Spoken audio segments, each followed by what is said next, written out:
This is a Film Stories original podcast. Hi, I'm Kristen Cloak, and you are listening to the XCast.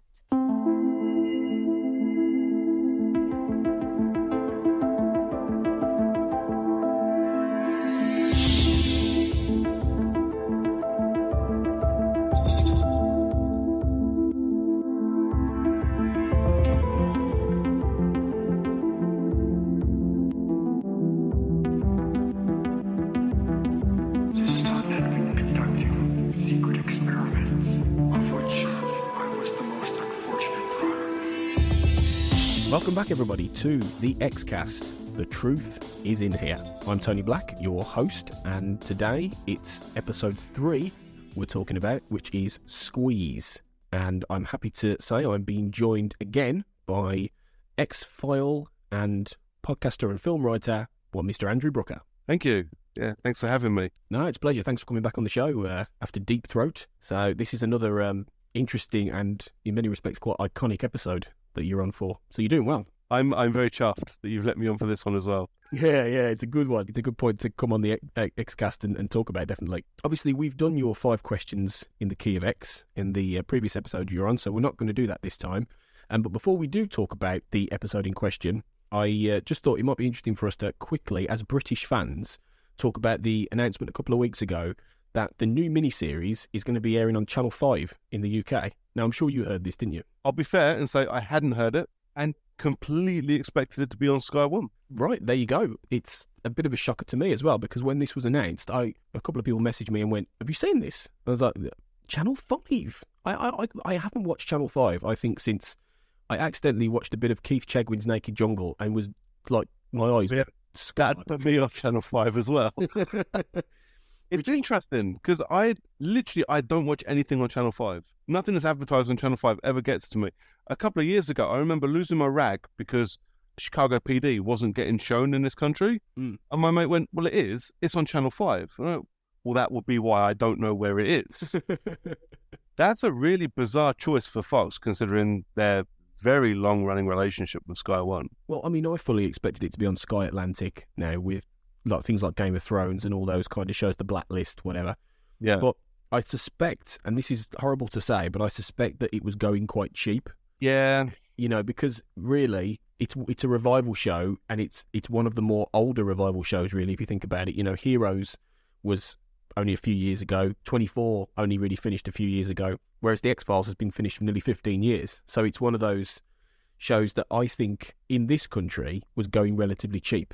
And I think that's how Channel 5 managed to pick it up. I think that's a real shame as well, because I genuinely think there will be people that don't realise it's on. Well, this is it, unless they market it very well. And traditionally, British networks have a terrible record for this. Channel 5 especially. Channel 5 don't advertise anything. No, they don't. And, you know, they're all guilty of this. A lot of shows have come on in the old days, like on Channel 4, and even, you know, it happened with the X-Files on BBC One. When it got upgraded to BBC One after years on BBC Two, it was dealt with awful. They put it on at like 10:20 on a Saturday, you know, and it was like, what are you doing? These are new episodes. In a time where people are on their way back from the pub. Exactly. Right. No one's watching the X-Files at 20:00. They're watching Match of the Day, for goodness sake. You know what I mean? It's ridiculous. Channel 5 are going to stick it on after Big Brother or something, aren't they? Well, I worry that it will be on like 11 o'clock on a Monday or something stupid like that. I'd like to think that they'll make it a big deal because it is only 6 episodes, so it's not a massive commitment for them. No, I'd like to think they'll put it on in a really prime time slot, like at, I don't know, 9 p.m. on a Sunday or something. That would be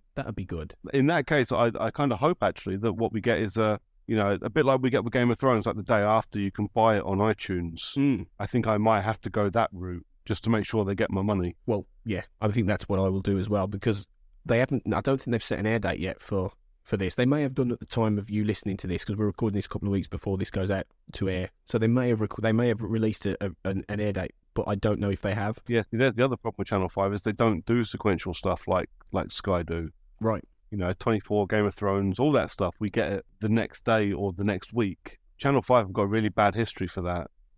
It's an awful idea to think that actually I could have had the entire show spoiled by the time it hits UK TV. Yeah, it's a bit worrying. So on the one hand, it's good news that, you know, a network has taken it on, you know, and it's not like something like Agent Carter that's waited like a year to be broadcast in the UK. True.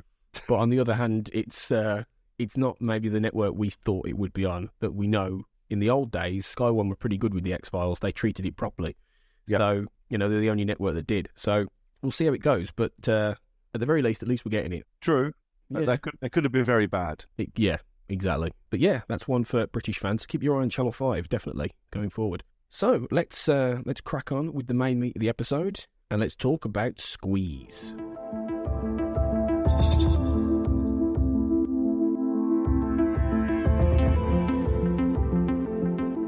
Squeeze is the third episode of The X-Files and was written by Glenn Morgan and James Wong in their first ever script for the show. It was directed by Harry Longstreet, and it sees Mulder and Scully investigate a serial killer who has been active for nearly a century and seems to be capable of squeezing his body through narrow gaps. That's quite a basic way of explaining what Squeeze is, but it is known as the first Monster of the Week episode, and he's one of the first pieces of television to even coin that term. So out of 10, Andrew, what are you giving Squeeze? I have to give Squeeze 10. I have to. There's no two ways about it. I said this in the other episode, or previous episode I was on. This is the episode that got me into the X-Files. Yeah. And it plays like a horror film as well. It was a proper horror episode, and it got me into the X-Files, it got me into horror, it got me into so many things outside of just the X-Files.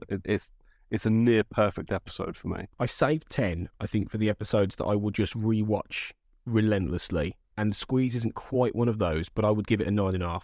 See, Squeeze, along with the follow-up, like I said previously, because I had it on video, and it was absolutely once a week I could sit and watch it over and over again. I just adored this episode. It is brilliant. It is a really classic episode, and it's a very seminal episode of the X-Files, really, because, as I say, it establishes the Monster of the Week idea, and it also, crucially, establishes how the X-Files wasn't going to be about aliens every week. And that is something that, if you watch the first two episodes, you wouldn't necessarily know. You would think, oh, this is a show about a man hunting for aliens who abducted his sister, or, UFO conspiracies. So when you get an episode which is about a creepy, 100-year-old serial killer who eats people's livers, you're going, well, what is this show? Well, this is it. It does a very good job of downplaying Mulder and Scully as the stars as well. I think this is a common theme in the Monster of the Week episodes. They very much play it so as the monster or the ghost or whatever is the star of that episode. Yeah. They just happen to be the guys investigating it because it's the X-Files. Absolutely. When it's not personalised, the sequel later on in the season, which we'll get to, Tombs, is different because it is much more about Mulder's determination to put Tombs away. But in this episode, like you say, they don't know quite what Tombs is until the end of the episode. So we're seeing, it's again, like we talked about in Deep Throat, it's the whole idea that we see a little bit more than they do. So we see things from the perspective of Tombs a lot, don't we? We do, and we get to see it from the point of view of other FBI agents as well. It's very quickly placed. They're put in their place as well. Instantly, Mulder gets giggled at. They're told that you're not supposed to be here. This isn't your investigation. We're allowing you in. So it's absolutely the whole show. And again, the Monsters of the Week episodes as a whole, it's all about the monsters and what they can do. Absolutely. So the episode begins, and we're in Baltimore, Maryland. And we are following a businessman called George Usher, who is being watched by a pair of menacing yellow eyes within a storm drain. So this is our first shot of Tombs without fully seeing him. It's a little bit into the episode before we actually see the guy properly. And we have the first example of a protracted setup for a murder by a supernatural creature. I think this is a really good one. Mark Snow's music is great in building this up as well throughout this whole teaser sequence. This is the first time we'd seen just a member of the public, a random guy, be killed by something that was clearly not, human. Yeah. And I think it builds up really well to the point where we finally see what Tombs has done to actually get in there, doesn't it? Absolutely. And like you say, Mark Snow's music is just beautiful. The whole is scored through the entire episode. So like I said, I watched this episode or the tape that it was on over and over and over again. And his score, especially the little twinkly bits when you see Tombs, they stuck with me forever. And every episode that you hear that little bit of music in, it instantly I think of Tombs. Without fail, I go back. I'm watching the video. I'm in my tiny little bedroom in my parents' house, watching X-Files videos like a weirdo. You know what I mean? It's such a tremendous little bit of music.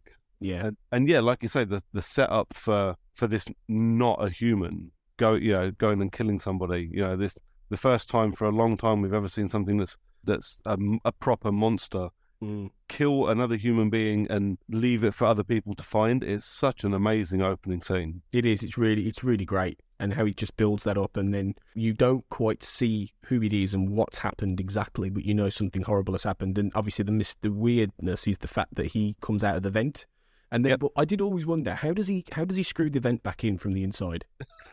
I always say that. I always go, well, I can see the crawling bit. Yeah. But I can't see how he unscrews it, and I can't see how he screws it back in. Right. Yeah. But I go, I don't care. Yeah. Yeah. Oh, you can.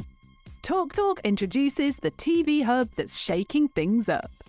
Access all your favourite channels and streaming services in one place, plus over 10,000 apps on Google Play. Watch in 4K and listen with Dolby Atmos. And spend less by only paying for what you watch. The TV hub that's shaking things up. TalkTalk, for everyone. Selected full fibre 150, 500 and 900 plans, subject to location. Additional hardware may be required. Terms apply. Google and Google Play are trademarks of Google LLC. Account required. Let it go, can't you? Because it's such a good episode. But I was sitting there thinking, how is he doing that? But I was like, let it go, Tony. Yeah, but it's a really great opening establishment for that. And then we get into the main episode, and we're with Scully first off, and she's having lunch with the character of Tom Colton. And this is our first celebrity spot, actually, of the episode. And we're with Donald Logue, aren't we, who plays Tom Colton. Yeah, looking really young. He does look young. Like, he looks childlike compared to... Like, I watched him recently in things like Sons of Anarchy and Vikings, and the difference. Although you can still tell it's him, but I didn't realize who he was until years later after I'd seen Blade, because he's the sidekick in Blade, isn't he? Right? Yeah. And I went back and went, oh crap, that's him. He was in Blade and Metro, and wow, okay, now I like this, you know. And again, it's like I said on the last episode, you know, the more you watch it, all these years later, I'm still spotting things. And Donald Logue, absolutely, like two or three times I watched him and went, I know him. Yeah. I know him. And and it just one day it clicked. I went, oh crap, it's the dude from Blade. Yeah. But yeah, looking insanely young. He does. He was only 26 or 27 when this was filmed, and obviously now he's in Gotham playing Harvey Bullock. And he was most recently, I haven't seen Gotham yet, but most recently I saw him, like you, in Sons of Anarchy, and he was very good in that. So yeah, he's one of those solid character actors who, you know, quite a lot of people know his face. They might not from television, but yeah, he's playing Tom Colton, who is an example of. And this episode really sort of underlines that the way Scully is torn between two worlds. I think even more than the pilot and in the Deep Throat. I think this one shows, you know, in this she's having dinner. They're talking about their careers. They're making small talk, and they're very chummy, aren't they? At the very beginning, her and Colton. Yeah, they are very much so. They clearly, you know, have the same job, have the same goals in their job as well. And it's a slightly different side than, like you say, than we've seen in previous episodes. It's her being the FBI agent. Yeah, and it's that whole thing that she's still holding some, you know, interest in maintaining these relationships with people. You know, later on, obviously, in the series, she becomes so involved with Mulder and his quest and doesn't trust anybody that this doesn't happen. But at this point, she's not there yet. So she's not at the point yet, and she gets there through this episode, but she's not at the point yet where she's defending Mulder when he's taking the piss out of him from the beginning. Yeah, and she admits he's a bit out there, you know, he's a bit odd, but she's not with him fully, but she knows that he's not, you know, he's odd. And it's interesting how Colton's the one who puts her on the case. So he ends up hoist by his own petard, really. Because he gets her and Mulder on the case. And then he later says when they're in the crime scene at the at Usher's office, Mulder, you know, makes the question, well, why didn't they come to me? And she says, well, you know, you're a bit spooky. Do you think I'm spooky? Yeah. But it's just, what I like about it is when Mulder does meet Colton, and Colton's quite, you know, piss-takey and eventually obviously very aggressive towards him, Mulder just pretty much always just bats it off with a one-liner or a sarcastic comment, and he won't get drawn into the bitchy little politics of it, will he? No, he won't have the argument.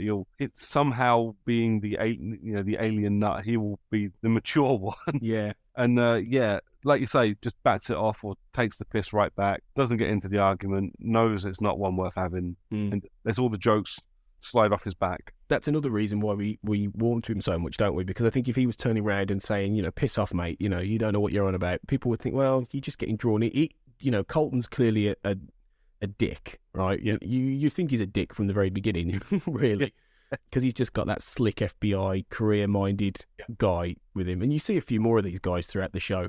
Yeah, but he was the first one, and you know, the fact that Mulder doesn't get drawn in and he doesn't care I mean, that's the thing I love. He doesn't care what these people think. Well, that's it, though, isn't it? He's not a dick right back. He's just, whatever. He's not bothered. And it's probably because he's had it for so long now, when people just think he's mad and he's weird and he's, full of shit. Yeah, just completely immune to it. Yeah, he doesn't care because he knows ultimately that he's right and that what he's looking at has merit. He's got the strength of his own convictions. And I love that. And obviously he's the one who finds the weird fingerprint, the elongated fingerprint, when no one else would have thought to look for that. So, and Colton's like, nobody would have crawled through there. What are you talking about? Oh, here you are. Well, yeah, yeah, exactly. And so then he obviously tracks it back to previous murders in 1963 and 1933. And Scully's like, well, this wasn't mentioned. And he says, well, Colton wouldn't know about it because this is part of a pattern that goes back 80 years or whatever, 90 years. Why would anyone think about it? Look. Yeah, but it's great that this is the point where he sort of says, look, they've got their own investigation. They're not going to get anywhere. I'm on the right track. Make your choice. And it is a lot of it about, I mean, Colton even says it, doesn't he, at one point, what side are you on? And it is Scully's torn, isn't she? She's right in between two sides almost. Absolutely, two sides. She wants to be a part of both. Yeah. And this guy being a dick, not letting her play both sides of it. And I think that's a good point for her as a character as well. She goes, well, actually. Yeah. And obviously she now recommends that the agents involved with Colton actually do a stakeout, and she's part of that. So she's kind of flitting between the two sides, the two teams. Yeah. She's staying with Mulder, but then she's also, still batting with them at times. And what I do like is that when she's staking out and Mulder says, what are you doing? Then no one's going to be here, right? This is a waste of time. That Scully turns out to have been right. Yeah. I like that, and I'd forgotten that, actually. When I watched it, I was like, oh, that's good. That was an early example of when Scully actually... It's a nice little moment, isn't it? Where you're like, well, actually, you're not always right. yeah, exactly. And I think that humanises Mulder a bit more, doesn't it? And it kind of makes him a little bit like, yeah, okay. The point is that he's usually right and he usually has these leaps of logic, but Scully's not an idiot, and she has her own intuition. Yeah, and it brings back the same conversation, doesn't it? You need that. You need them both to be able to bounce off of each other, and you can't have him always right and her always wrong. Yeah, because it's not a good character dynamic then. Exactly. So, yeah. For that to switch occasionally, and it ain't very often, but for that to switch occasionally, it balances them both out very nicely. Definitely, it really does. Another thing I actually noticed as well is that when Scully's typing up her report about the case and what Mulder's first discovered, she actually makes a point that to question whether or not this is aliens. Yeah. And I thought that's a good way almost of the writers saying, well, this episode isn't about that. And if you're used to that, then we're going to surprise you a bit. No, I agree completely. I think, again, it plays very well like that, where you go, well, so not always aliens, and not always monsters. Yeah. Nice. Again, a bit of balance again. Definitely. And I think that's really interesting, the way they did layer that in, subtly. This, of course, then is where, Toombs turns out to have been in the air ducts of this crime scene, and then this is where we meet Eugene Victor Toombs, isn't it, for the first time during the polygraph test. I think that's a great scene. It's such an amazing scene, and he is amazing. His acting in it, just the dead face through the entirety of it, just brilliant. This is, of course, Doug Hutchinson, who's or Hutchison, however you say it. He's the other celebrity spot of the episode. He probably is most well known still for this, isn't he? Well, he's always, because I can never remember his name. He's always Toombs. He's just Toombs. It's a good dude from the Green Mile. Nice night, it's Toombs. Yeah. It's just, and he was in Punisher Warzone. No, he's Toombs. He's Toombs. He was in Lost as well. He briefly cropped up in Lost, I think. He was, yeah. But even and the wife, like I said before, isn't that big an X-Files fan, but still, sure. Oh, yeah, so good to play Toombs. Yes. Well learned. Exactly, yeah. You've trained her well. Yeah. On a more serious note, he became known more recently for marrying a 16-year-old, and it caused quite some controversy, didn't it, in America? And I think he was on Celebrity Big Brother as well, wasn't he? I'll happily stand and say I've got no idea. I mean, it worries me that I know that, but I think I am right there. Yeah, in 2013, he was on the British Celebrity Big Brother, and this was around the time when he was being accused of all these things. So typically, with all this salacious rubbish television, they just get someone on who has been accused of being like whether or not you believe that or not with Doug Hutchinson, what remains is how great he is as Toombs. Well, yeah, this is it. He's got the eyes for it, and like that early scene when you see just his eyes in the storm drain. Yeah, it's like an animal staring at you. It's absolutely terrifying. He plays it very physically, doesn't he? And he does. Apparently, he came in for the audition, and they didn't think he looked old enough, or they thought he was too childlike, or he didn't have the look for Toombs. And then apparently his physicality, and he showed really like panther-like anger towards them, and it got in the part because he inhabits the role, like you said, like an animal. He inhabits the role like a, and that fits, doesn't it? Because the whole idea of Toombs is that he hibernates and that he eats these livers to sustain himself for decades, and it is very much animal behaviour, isn't it? Absolutely. And it's definitely something he's grown into as well, like as an actor, because like I mentioned, he was in Punisher Warzone. He acts very much the same in that. It's a very different role, but he looks very much the same. He's very, more than just his face, he's very physical and looks dangerous and angry and animal-like the whole way through. Yeah, and he has that stillness, I think, as well, as Toombs. He has that stillness that he's just terrifying when he's not saying anything, he's just looking. He plays a lot through his eyes as well. He does. And again, I think that goes with the animal thing, doesn't it? Like animals and they're kind of just staying very still and kind of watching and waiting.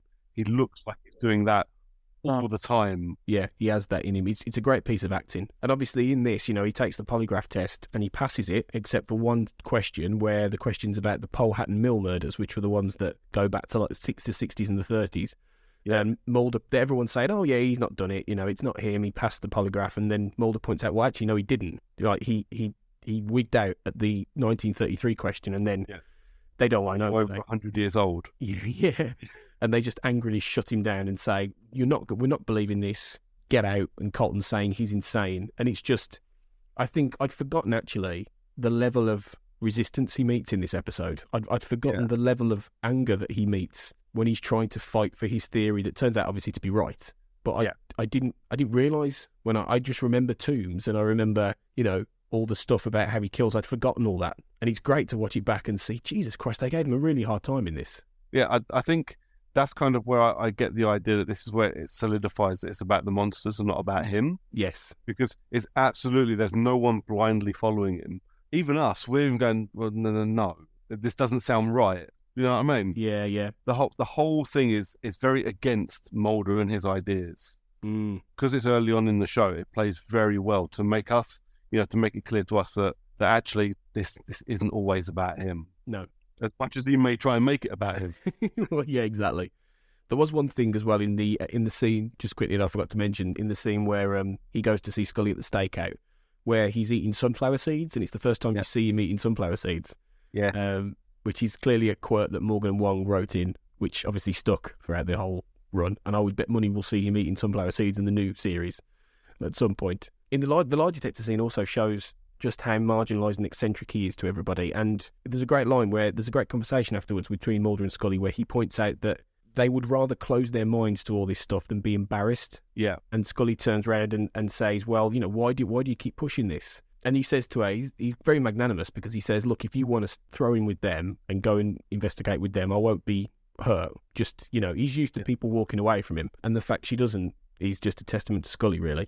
And there's also, did you notice the moment where he fingers a necklace? It's almost a throwaway thing. When Mulder does it. Yeah, when they're talking just after the polygraph, he briefly fingers the necklace around her neck, and it's a very good actually piece of visual setup because at the end her necklace is grabbed by Toombs, but there's a really it's actually a piece of visual setup that the necklace will be important, but it seems more like it seems very throwaway and kind of alluding to something more than just them two as colleagues. Well, it feels intimate. It felt weirdly intimate, just as a very throwaway thing. I think that's a good word for it as well, because that's then the level the Toombs goes to, isn't it? Exactly. And I think that was a really good piece of, just throw. I wonder whose idea that was. I don't quite know. That's a really good scene because it's just, Mulder setting out his approach to all this, and Scully's arc throughout this is brilliant because she goes from being somebody who is still with the traditional guys to somebody who just turns around to them and gives them two fingers up and says, piss off by the end,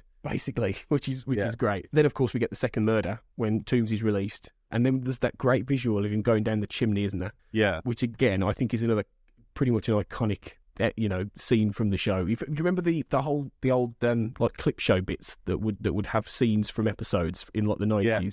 That was always one you'd see with Toombs, wasn't it? It was always the bit on the trailer for the VHS as well. Yes, that's it. Yeah, that's the one I'm thinking of, I think. Yeah. What they always missed from the trailer for the VHS though was the crunch as he went down. Yeah, Man. Yeah, I know. Even now you cringe. You go, oh, that looks like it hurts. He's contorting his body.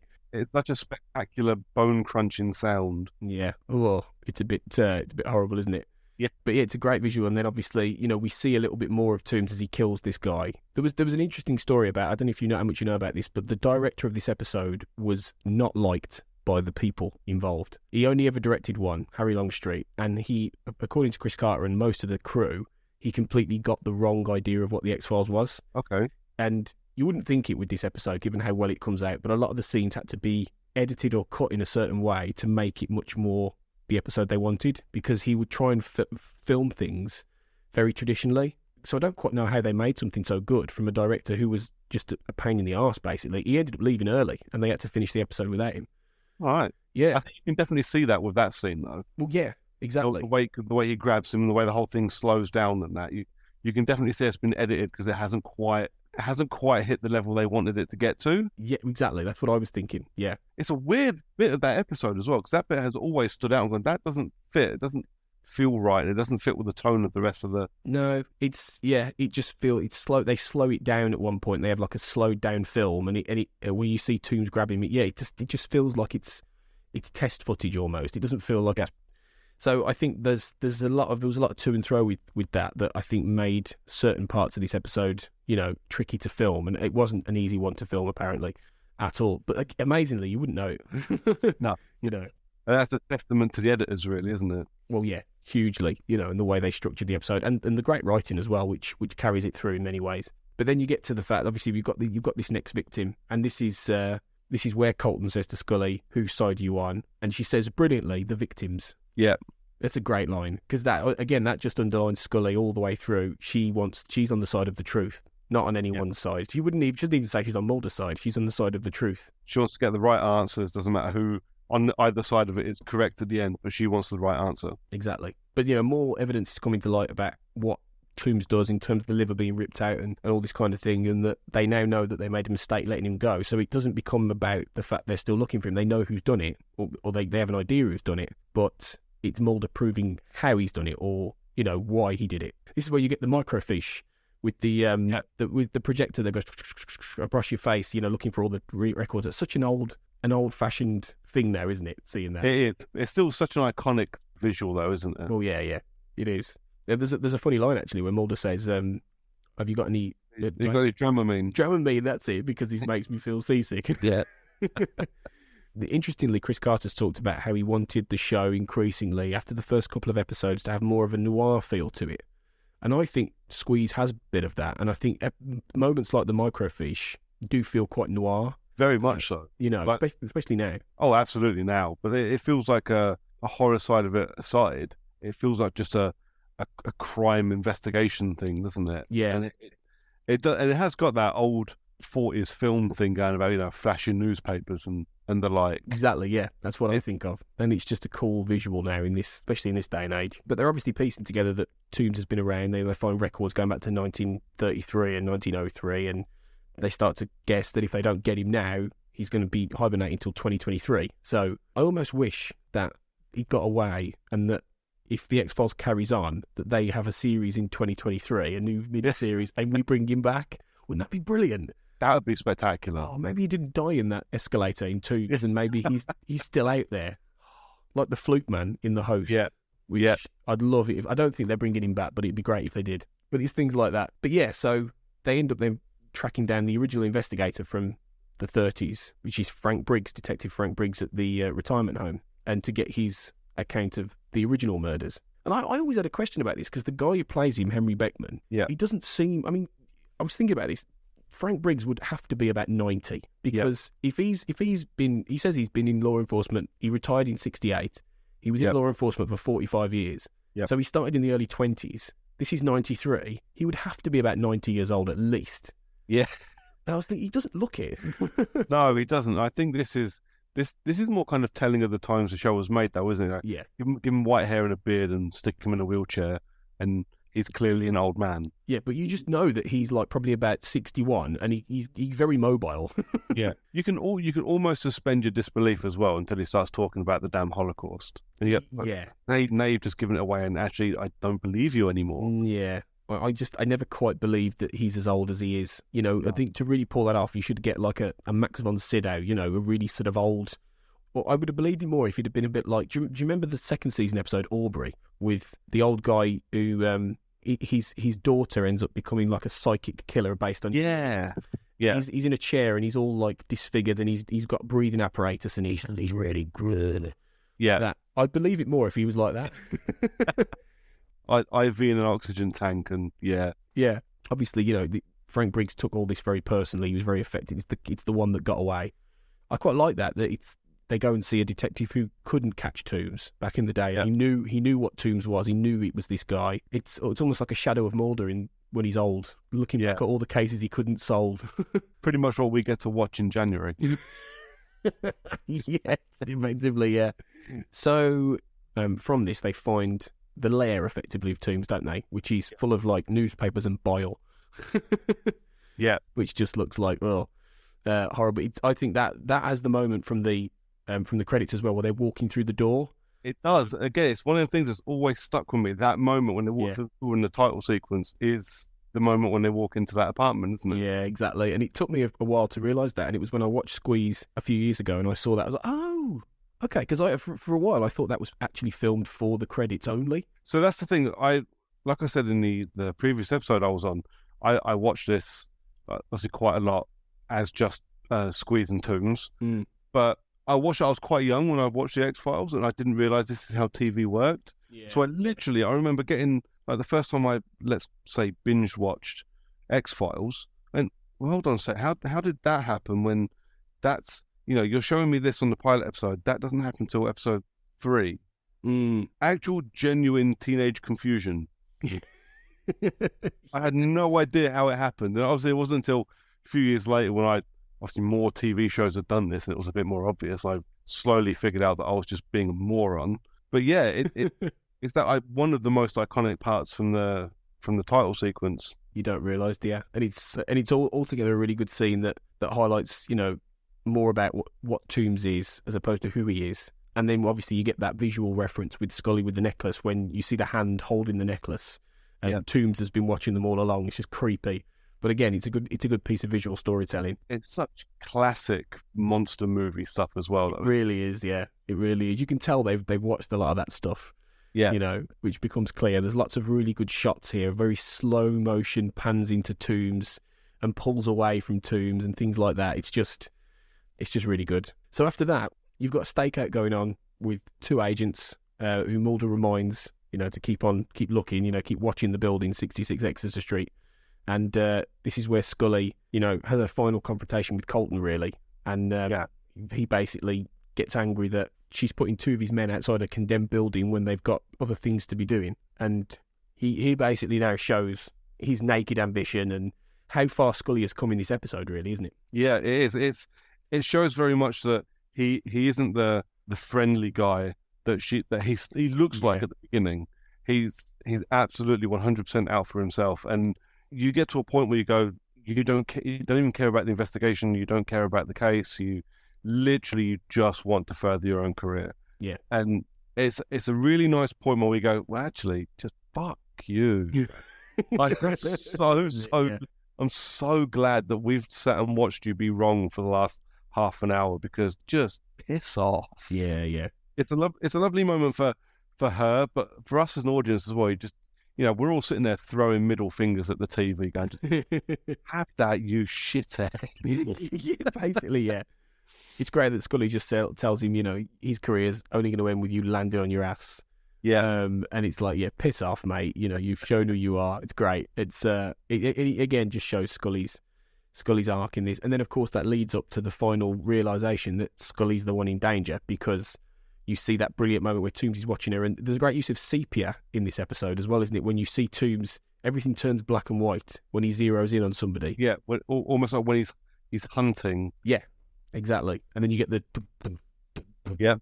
kind of music. It's just great. It's just a whole concoction to build up that tension. And obviously now this brings the last sort of section is one like long connected sequence, isn't it? Where Mulder, it's the first example of Mulder having to rush to save Scully. This happens a few times over the series, but he's not there. She's in imminent danger, and we're cutting between this, and Scully just having no idea what's coming, and then obviously it's Tooms. Yeah, and like you say, it becomes a very common running theme for the X-Files from here on in, doesn't it? He knows it's coming. He has to get there before we know it's coming, and he needs to get there before it happens. And she's just literally damsel in distress time for her. It's good that it's not damsel in distress, because obviously she can take care of herself, and she does at this point try to take care of herself, but it does kind of solidify that as strong a person as she is, she just needs a little bit extra, and that's where we get Mulder.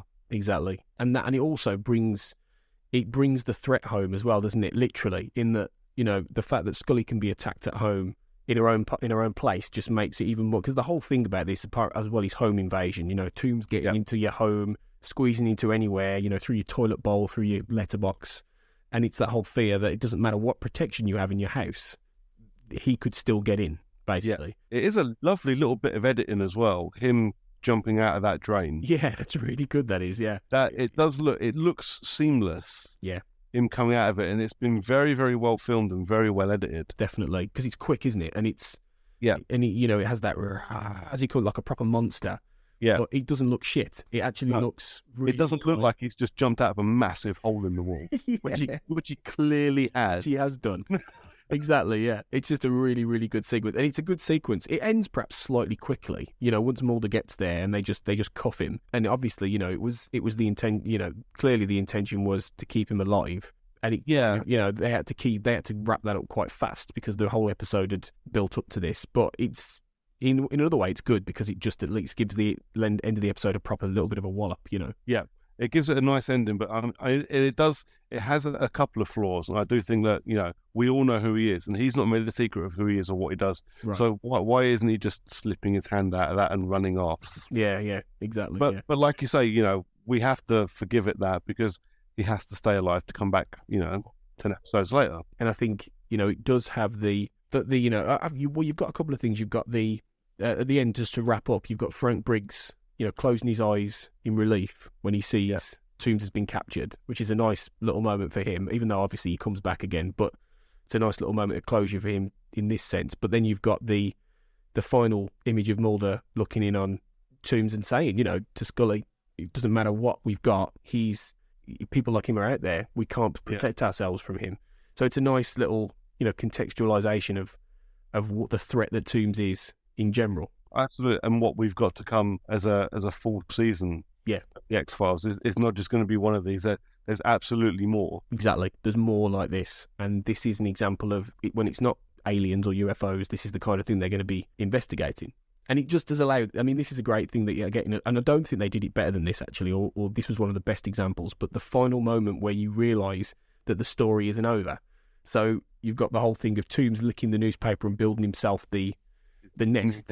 And the way he does that, he's just licking it really slowly and flicking it. It's just terrifying, because it's just like he's calculated. It's that look in his face, and just the speed at which he knows he's got all the time in the world to do it. And then that final look at the open hatch thing. Yeah, the slot in the door.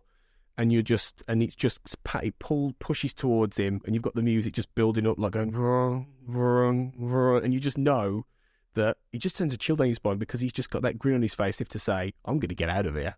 Yeah, like, this isn't done. And it's that classic thing in the X-Files where a lot of the Monster of the Week episodes quite often would end with that idea that the monster was still out there, and a lot of the time you didn't get the sequel. They would just escape, or it would just be that there's something else unfinished. But it's just, I love that. The X-Files did that so well. It did. It always had a lovely skill of being able to make you go, well, this might come back later. Yeah. Even if it doesn't come back later, it's somewhere. Yeah, exactly. It's going to carry on doing what it's doing. But I think Tooms absolutely deserved the sequel episode that he got. Yeah. The whole episode was just, it was scary. It had a couple of little funny jokes in it. It was very good from start to finish, and it absolutely deserved to be carried on. Definitely, I entirely agree. And we will get to that. I think you're coming back on for Tooms. I am. I'm well chuffed that you've let me come back for that one as well. So it's not just a sequel to Squeeze, it's a sequel to this episode of the X-Cast. So that'll be coming in a few months' time when we get to Tooms. But yeah, that was Squeeze, arguably one of the best episodes of the X-Files and certainly one of the best monsters of the week.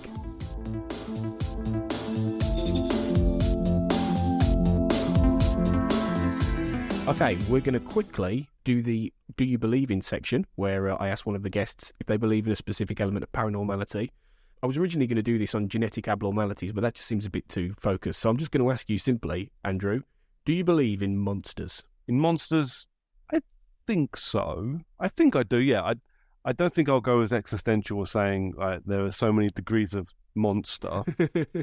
But I think I would definitely go as far as say, tomb-style monster. I think, yeah. I think even if we haven't seen them, I think it doesn't...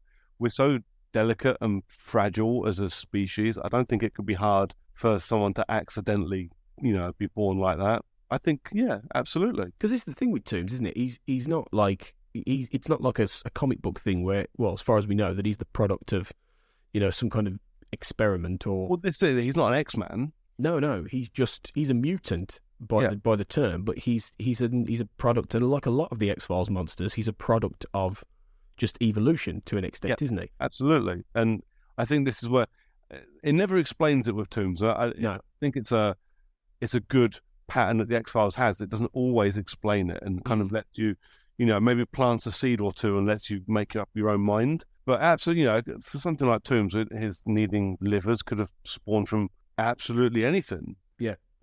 Postnatal jaundice could have caused that. Oh, yeah, exactly, yeah. You know what I mean? It's one of those really cool little things that absolutely anything could have forced his body to evolve like that. And how can you not believe in something like that when it would be so easy? Easy is not a good word, but it would be possible. It'd be possible and absolutely within the realms of possibility for something like that to happen out of necessity. Yeah, in order for a being to survive, and that's the whole thing with Tubes, in that he's not necessarily evil to an is he? He's doing what he needs to survive. It is the animal fact. It is the, it is predatory, but he's basically just an animal living off what he needs to sustain himself. So there is no, and this is part of the, the thing that they get into this a bit more in Tombs when they explore him even more, but there is that element of he will always kill because he has to. And it's not a conscious choice. Some of the monsters in the X-Files do consciously choose to kill, but quite a lot of them don't, do they? They just... No, quite a lot of them are simply that. They're simply animals that haven't developed a logical part of their brain like we have. Yeah. They're literally just the animals hunting, surviving, doing what, big animals in our world normally do. Right, exactly. And it's just really interesting how you categorise a monster and what you would call a monster in the real world. Like you said, there are different definitions of monsters. There are human monsters, but in the terms of the classic idea of a monster, then it's interesting to think how you never know. There could well be genetic mutations in people or abnormalities that allow someone like Toombs to exist. I absolutely believe in that. Absolutely. Well, let's hope there are none that are going to eat your liver. Well, let's hope I'm just slightly wrong. Yes, just a bit. Okay. Let's wrap up this by getting on to the last bit of the episode, which is the X quiz. And it's 5 more questions to you, Andrew, after you didn't do too bad with Deep Throat. You got 3 out of 6. That's all right. Let's see how you do with Squeeze. Are you ready? Yep, go on then. Okay. Question 1. Name the victim from the teaser, the businessman who is killed in the teaser. Oh, man. And we said his name earlier as well. We did. Literally, I'm writing notes on top of the notes I've already written in case it comes up, and I didn't bother writing that one. Balls. No. Okay, it's George Usher. Yeah. But that is a fairly tricky one because it's not necessarily always mentioned by name. Okay, question 2. Name the place that the murders in 1933 and 1963 were committed by Toombs. Powhatan Mill. Powhatan Mill. Well done. That's 1 off the board. Excellent, yeah. Okay, question 3. What colour does Mulder claim a reticulan's skin tone is when he corrects Colton? Grey. Grey.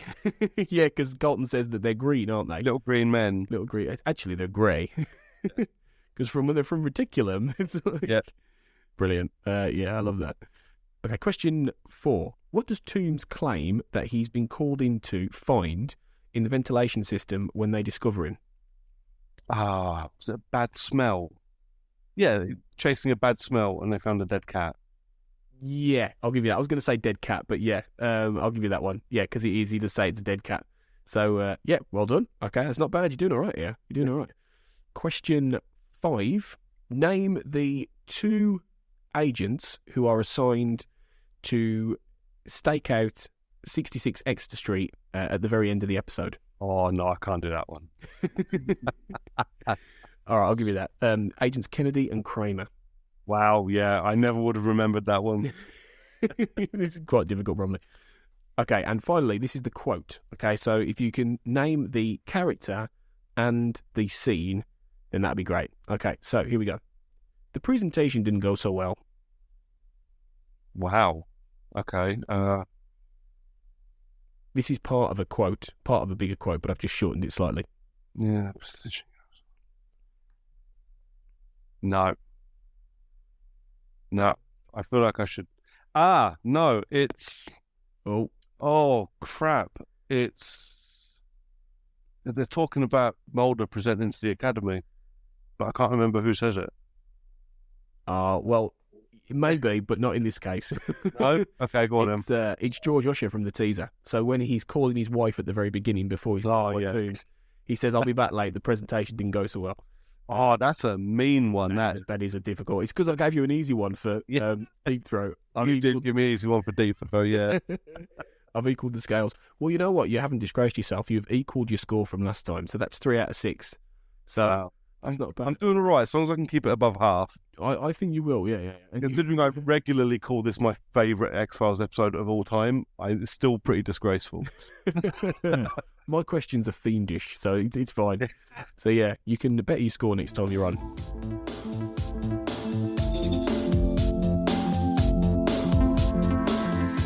Okay, that was episode 3 of the X-Files Squeeze.